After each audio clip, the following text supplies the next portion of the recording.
दोस्तन, क्या आपने कभी ऐसे इंसान से डील किया है जो हमेशा आपको मैनिपुलेट करता है, जो आपकी इमोशंस से खेलता है और आपको पता भी नहीं चलता? शायद आप किसी साइकोपाथ के साथ डील कर रहे हो। आज हम बात करेंगे एक ऐसे बुक के बारे में जो आपकी आंखें खोल देगी। Surrounded by psychopaths by Thomas Erikson. तो चलिए शुरू करते हैं। पार्ट 1, साइकोपाथ क्या होते हैं? साइकोपाथ एक ऐसे इंसान होते हैं जिनके इमोशंस दूसरों के लिए फेक होते हैं। उन्हें गिल्ट, रिमोर्स या एम्पैथी नहीं होती, लेकिन उनके पास एक स्किल होती है लोगों को कंट्रोल करने की। थॉमस एरिक्सन कहते हैं कि हर ऑफिस, हर रिलेशनशिप, हर सोसाइटी में ऐसे लोग होते हैं जो दूसरों को मैनिपुलेट करते हैं। और सबसे खतरनाक बात यह है कि वो नॉर्मल लगते हैं। उनका टारगेट आपका टाइम, पैसा और एनर्जी होता है। और अगर आप समझदारी से काम नहीं लेते तो आप उनके जाल में फंस जाते हैं। Part 2, colour model. Red, yellow, green, blue. Thomas Erikson ने अपनी पहली बुक सराउंडेड बाय इडियट्स में एक colour based personality model introduce किया था, और यह बुक उसी मॉडल का एक्सटेंशन है। Red personality, leaders dominant. ये लोग अग्रेसिव, रिजल्ट ओरिएंटेड और कंट्रोलिंग होते हैं। साइकोपाथ इन्हें चैलेंज देके कंट्रोल करने की कोशिश करता है। Yellow personality, optimistic, social. ये क्रिएटिव और एक्सप्रेसिव होते हैं। साइकोपाथ्स उनकी पॉजिटिविटी का मिसयूज करते हैं। ग्रीन पर्सनालिटी, काम, केयरिंग। ये पीस लवर्स होते हैं, कॉन्फ्लिक्ट से डरते हैं। साइकोपाथ इनकी नाइसनेस का फायदा उठाता है। Blue personality, analytical, cautious. ये परफेक्शनिस्ट होते हैं, लॉजिकल थिंकर्स।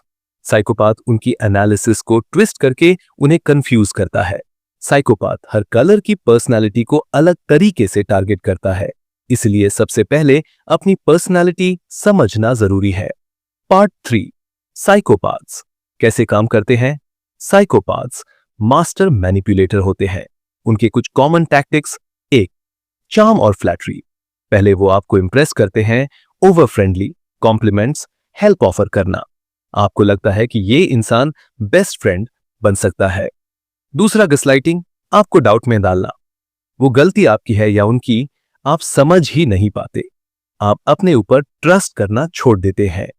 3, blame game. हमेशा आपको ही गलत साबित करेंगे, even if they are wrong. वो खुद हमेशा विक्टिम बन जाते हैं। चौथा, डिवाइड एंड रूल। आपके फ्रेंड्स, कॉलीग्स के अगेंस्ट आपको भड़काकर आपको अकेला कर देते हैं ताकि आप उन्हीं पर डिपेंडेंट हो जाएं। 5, प्लेइंग द विक्टिम। वो ऐसे दिखाएंगे कि उनके साथ सबसे ज्यादा बुरा हो रहा है। आप सिंपैथी में आके उन्हें सपोर्ट करने लगते हैं। 6, साइलेंट ट्रीटमेंट एंड गिल्ट। जब आप कुछ गलत नहीं भी करते, वो इग्नोर करते हैं या गिल्ट फील करवाते हैं। पार्ट 4, हर पर्सनालिटी को कैसे मैनिपुलेट किया जाता है? Red personality. साइकोपाथ रेड को उनकी ईगो पे टारगेट करता है। उनको लगता है वो सब कुछ कंट्रोल कर रहे हैं, लेकिन असल में वो पपेट बन जाते हैं। मैनिपुलेशन, आपके बिना तो कुछ हो ही नहीं सकता। रिजल्ट, रेड खुद को ओवर कॉन्फिडेंट फील करता है और ब्लाइंड डिसीजंस ले लेता है।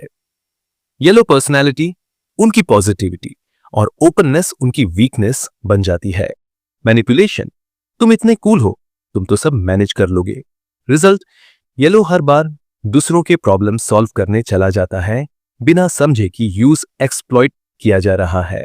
ग्रीन पर्सनालिटी, ग्रीन को कॉन्फ्लिक्ट से डर लगता है। साइकोपाथ ये वीकनेस यूज करता है। मैनिपुलेशन, मैं जानता हूं तुम मुझे कभी हर्ट नहीं करोगे।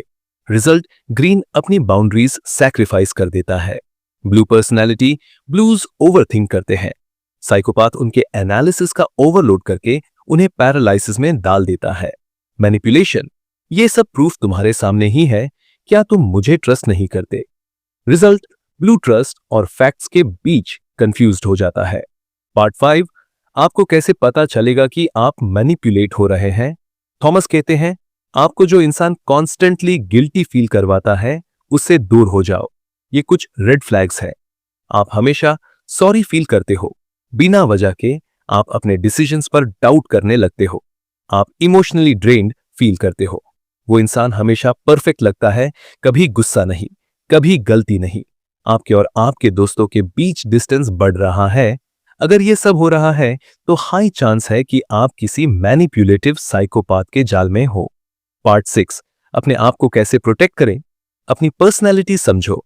आप किस कलर के हो, रेड, येलो, ग्रीन, ब्लू। ये जानना आपको अपनी वल्नरेबिलिटी आइडेंटिफाई करने में मदद करेगा। 2, बाउंड्रीज डिफाइन करो। हर रिलेशनशिप में बाउंड्रीज जरूरी है। नो बोलना सीखो। तीसरे, फैक्ट्स वर्स फीलिंग्स। इमोशंस में बहकर डिसीजंस मत लो। डेटा और फैक्ट्स पे फोकस करो। चौथा, ट्रस्टेड लोगों से बात करो। अपने दोस्तों, मेंटोर या किसी एक्सपर्ट से बात करो। कभी कभी आउटसाइडर की एडवाइस बड़ी यूजफुल होती है। पंचवी, ऑब्जर्व पैटर्न्स नॉट एक्सक्यूजेस। एक दो बार गलती सबसे होती है, लेकिन अगर किसी का पैटर्न मैनिपुलेटिव है तो अलर्ट हो जाओ। 6, सेल्फ रिस्पेक्ट। फर्स्ट, जब तक आप अपने आप से प्यार नहीं करेंगे तब तक आप दूसरों की मैनिपुलेशन का शिकार बनते रहेंगे। पार्ट 7, वर्कप्लेस, रिलेशनशिप्स और फ्रेंड्स में साइकोपाथ्स। वर्कप्लेस, यहां पावर गेम सबसे ज्यादा होता है। एक टॉक्सिक बॉस या कॉलीग आपकी कॉन्फिडेंस डिस्ट्रॉय कर सकता है। Signs, over promising but under delivering. Credit चुरा लेना, सबके सामने इंसल्ट करना। Divide and rule politics relationships. Romantic relationships में मैनिपुलेशन काफी इंटेंस होती है।